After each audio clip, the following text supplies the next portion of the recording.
Hello, everybody. I hope you all doing good today. What a crazy time in the world.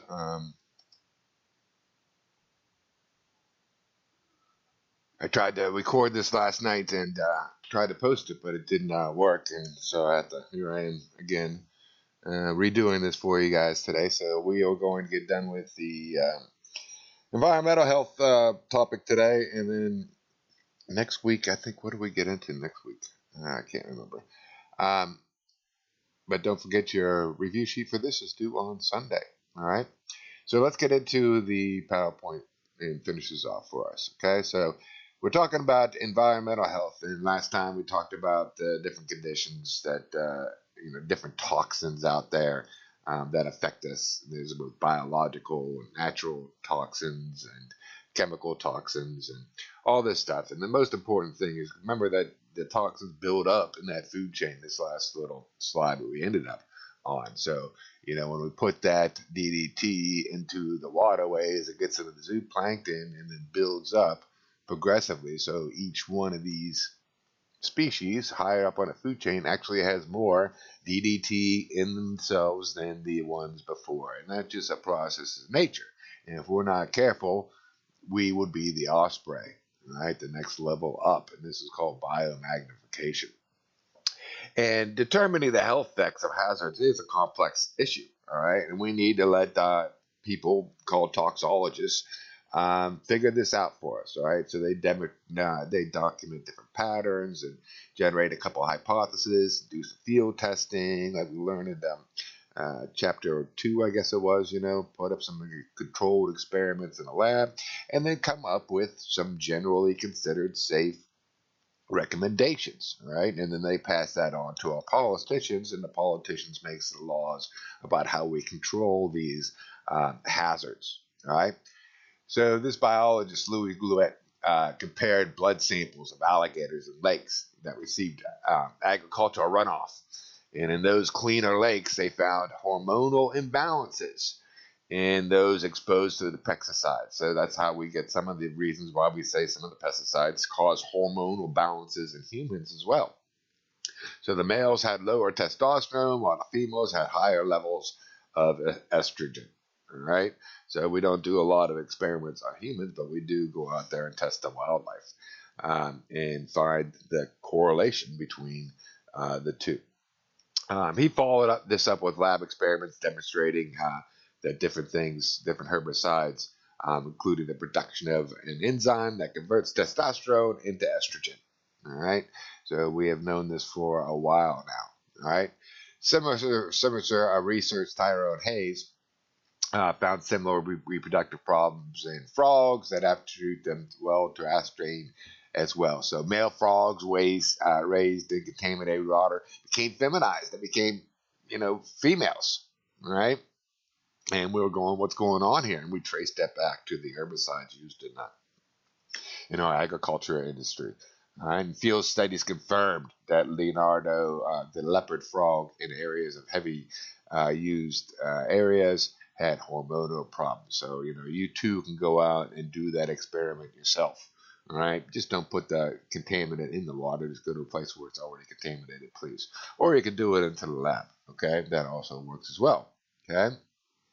So the process of observation and analysis of an individual patient is known as a case history approach. Right?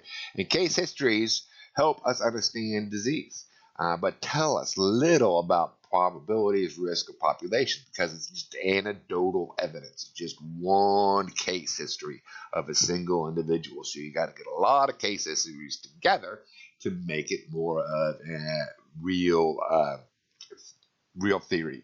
Okay. Epidemiologists studies are large scale comparisons of groups of people.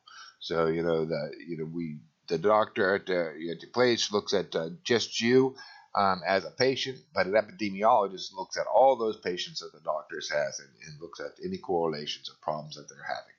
Right, and this involves tracking groups of people for long periods of time. So it takes time to do these experiments.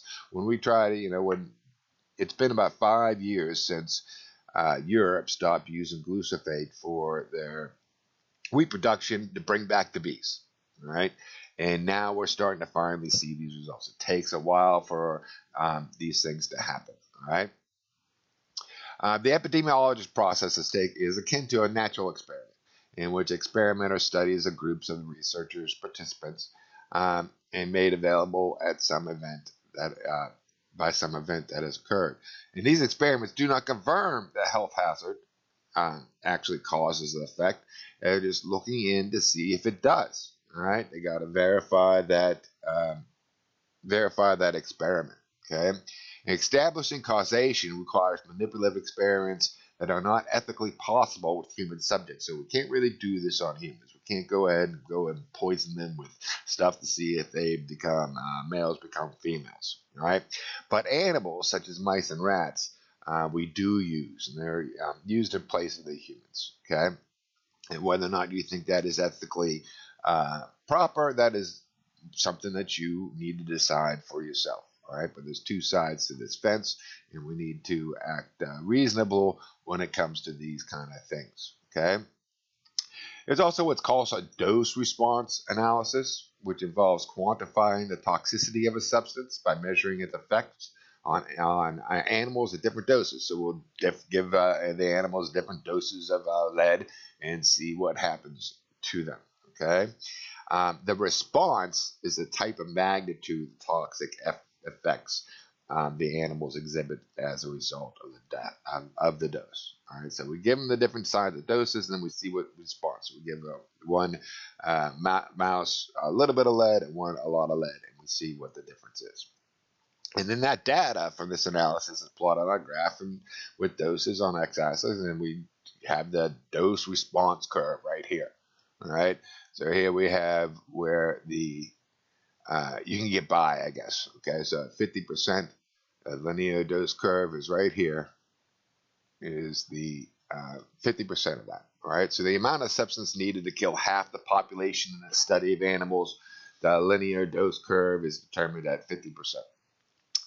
So a high LD indicates low toxicity, and a low LD indicates high toxicity. And for all non-lethal toxins, the effective dose of 50% or ED50 may be measured instead. Okay, so all this does is just talks about the level of toxicity. So response to some toxins only occur above certain doses or thresholds. This is called the threshold dose, and it's observed when the body's organs can metabolize or excrete the toxins at low doses, but never get overwhelmed by at high doses. All right, so some things we could tolerate a little bit more than others. Right, and that's why we have the generally considered safe. So the generally considered safe will be below this threshold dose. Responses may decrease as the dose increases, okay, producing a U-shaped or a J-shaped curve. This type of curve is often the result of endocrine hormone disruptors, and as the body is geared up in response to minute doses. So it's a little bit it's kind of called the law of diminishing returns in some areas too. Okay, you might like to think of it that way. So mixed toxins may sum up, cancel out, or multiply each other in effect. So when we mix things up, we can either amplify it or actually decrease the effect.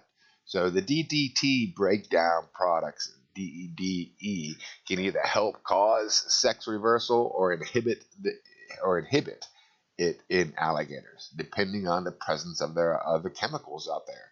So synergetic effects occur when the inactive impacts of chemicals are greater than the sum of their individual effects. Okay? So synergetic effects occur when the inactive impacts of chemicals are greater than the sum of their individual effects. Toxologists attempt to use complex experimental designs to incorporate these effects, but they are largely unknown because we can't really do all the experiments. We don't know exactly what's going to affect another, how the toxins affect each other, so we don't know exactly what to put in to the experiment. Because so many synthetic chemicals exist at a very low concentration over mass areas, their danger aren't fully known. We just don't know exactly what everything is doing to us, and there's a lot of variables out there. So scientists have found that elevated levels of BPA, that stuff that we found in plastic exposure, are linked to higher breast cancer rates in women. We can't link it definitely to the BPA, and also the elevated erectile dysfunction and reduced sperm and counts of men. But we see that consistently throughout the subjects that we are looking at. Okay.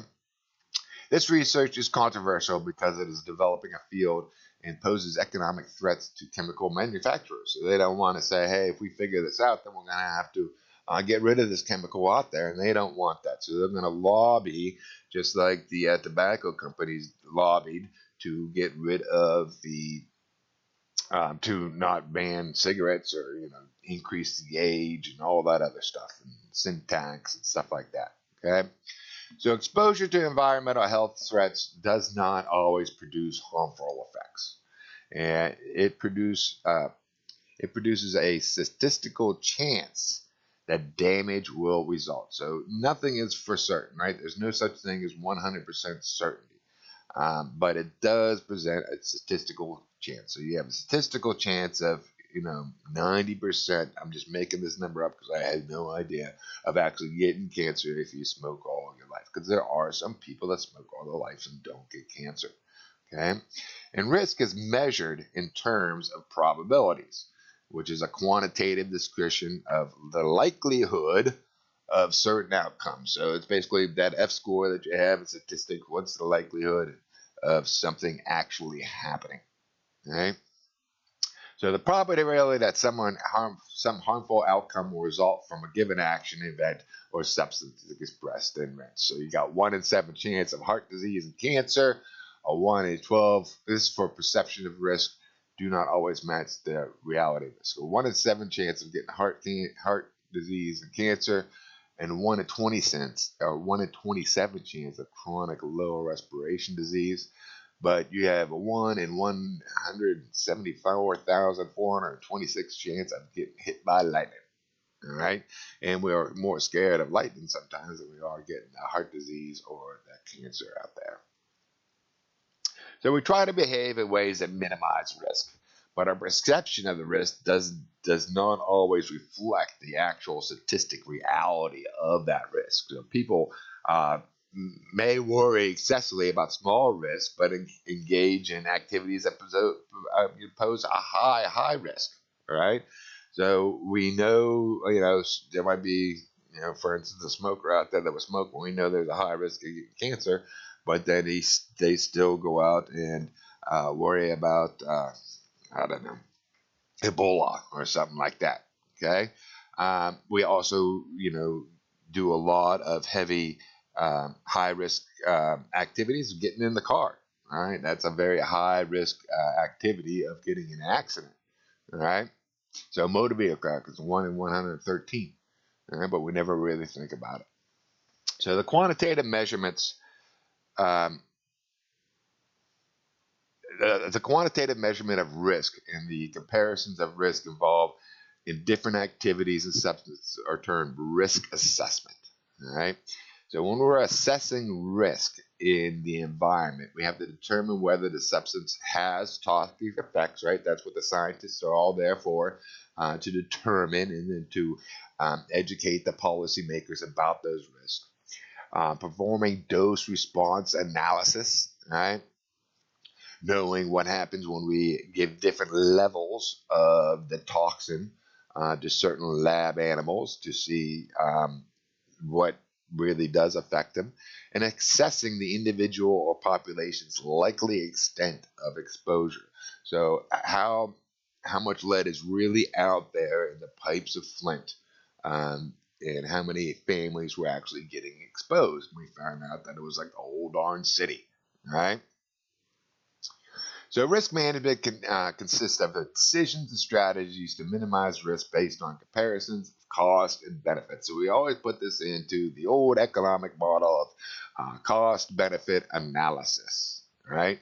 So over here we have our risk assessment. So the scientists result in measurement of probability of some toxins going to get you sick or harm you, and we put that in our political system and the politicians make their risk assessment, all right, based on the scientific data, hazard identification, toxic characterization, extent of exposure, all right, and then they come up with a plan, a risk management plan, okay, and they get input from the political, social, economic people, and also private citizens, industry, nonprofit. So it's a group organization that sits there, and you can go online, and they have open discussions and places where you can actually input what your 2 cents, if a new policy is coming up about something going on in the government, right? And then they come up with the policies,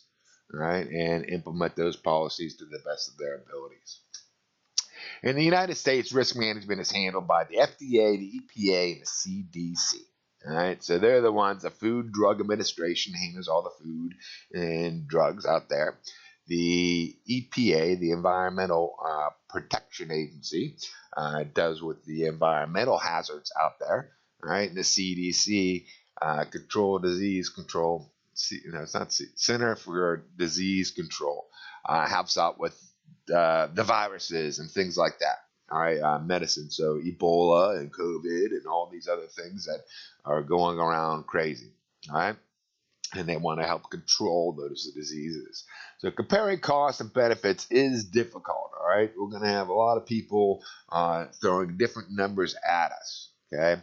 But we have to have a rational discussion because benefits are because the benefits in economic, while the costs are usually human related. So how much is the price of your life? Are you worth $1,000,000 or are you worth $1,000? Okay, and that's hard to really equate to put a price on life or on your illness. How much would your wages be worth? At 18, or if you get sick at 50, is that a great way? Is that a right way to actually equate that equation? For example, finding a replacement for BPA would also raise production costs. Right, so if we get rid of this BPA, it's nice and cheap. The water bottles are going to be more expensive, which would then be passed on to the consumers. But is that expense worth the not having the hormones and erectile dysfunction down the line? Is that money worth the benefits? Okay, there are two basic philosophical approaches when categorizing substances that are safe and dangerous. Right. So we have the innocent until proven guilty approach, which assumes that a substance are harmless until shown to be harmful. And this approach hastens the development of new technologies due to absence thrown through testing, but may be put to dangerous substances into wide use. So this is what we actually use here in the United States a lot. We kind of put it out there, and guess what? You are now the guinea pig. All right. But other nations use what's called the precautionary principle approach, which assumes a substance is harmful until proven harmless. So this allows us to identify the potential harmful toxins before they are released, but significantly slows the technology and economic advancement. Right? Because we don't put them out there. We spend money to figure out if, hey, are these things safe before we release them into the environment. So the European countries use a lot of the precautionary principle now, right? And I think they kind of did before. It's just more they are just more vocal about using the precautionary principle today, or the people are too. My computer seems to be slowing down here. What's going on? There we go. Come on, baby. I don't know what I got running in the background. Maybe I didn't close something up and it's clogging things up. Hopefully this will. There we go. So the U.S. policy may be changing as it passes from. There are two approaches that exist in testing for safe new products. So the U.S. policy may be changing as it passes from the Frank L. Rutter Chemical Safety of the 21st Century Act, and in 2016 directs the EPA to require more stringent testing of industrial chemicals to be used in products. So we are starting to put into action the precautionary principle on some of these things that we're putting on, not all of them. And it always depends on the administration in office, right? So the Trump administration makes up whether or not we're doing the precautionary principle or not out there, okay? And then the next Joe Biden, hopefully, he will be declared the winner or whatever. It looks like he will be. He will now be in charge of the EPA and set that policy whether or not we're going to do the precautionary principle or just let it out there. Okay. In the United States, the FDA, the Food and Drug Administration, monitors the food additives, cosmetics, drugs, and all these medical devices. And in 2007, the European Union REACH program went into effect. And the REACH stands for Registration, Evaluation, Authorization, and Restriction of Chemicals. And the REACH requires industries to determine chemical safety and submit those results to the national governments for approval. So they have to do the precautionary principle with this REACH. So the industry has to go and do the research and have the scientific stuff that says, hey, this is not harmful, and we should be able to go out there and put out on the marketplace. So the world's nations have also sought to address chemical pollutions in international treaties. All right. So one of the first ones, one of the most successful ones, was the Stockholm Convention of Persistent Organic Pollutants, or POPs. And that came into force in 2004 and has been ratified by 172 nations out there. All right. And that's a good thing because, the toxins do not stay in one single spot. The toxins that are sprayed in China eventually get over here to the United States. Okay. And vice versa, our toxins end up getting over there into Europe and into China as well. So POPs are toxic chemicals that persist in the environment, bioaccumulate. They build up. They don't degrade fast. And they have biomagnification in the food chain. They build up. All right, so they don't degrade too fast. All right, they accumulate in water source or in the soil, and then they build up through the food chain and travel. And they can travel long distances too. They can, because they don't get destroyed fast. They can get caught up into the air currents and end up over there across the Atlantic Ocean.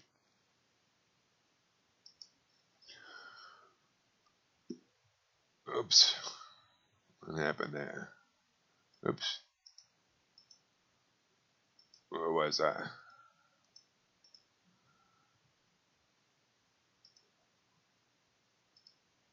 Oh, that's it. All right. Oh, government's regulated. Oh, I just had that. Which one was I on? All right, here we go. The United States, the FDA monitors everything, and then have the REACH program. So the world's nations have also sought to address chemical pollution in international treaties, like I said. And my favorite one was actually what was called, now I can't even remember, the Montreal Protocol, which actually stopped toxic chemicals going up into the atmosphere that got rid of our ozone layer. I think we talked about this before. So what I like about these is it shows that the world can work together, all right? And we can still grow our food without these toxic chemicals, all right? So we need to definitely work together as a nation or as a world to help alleviate these things, okay? All right, everybody. So that's the end of the biohazards. And I'm not too sure what's next week. Let's see if I have this up here. Let's see if I can get let me see. Let's see what's going on. That's renewable. I might have to sign in. So we'll wait until the next week. All right. So just get your homework in by Saturday. I'm going to start right now. Get this process posted up there and start grading some more of your papers, okay? Hope everybody has a good weekend and be good out there and be safe, okay? Bye-bye.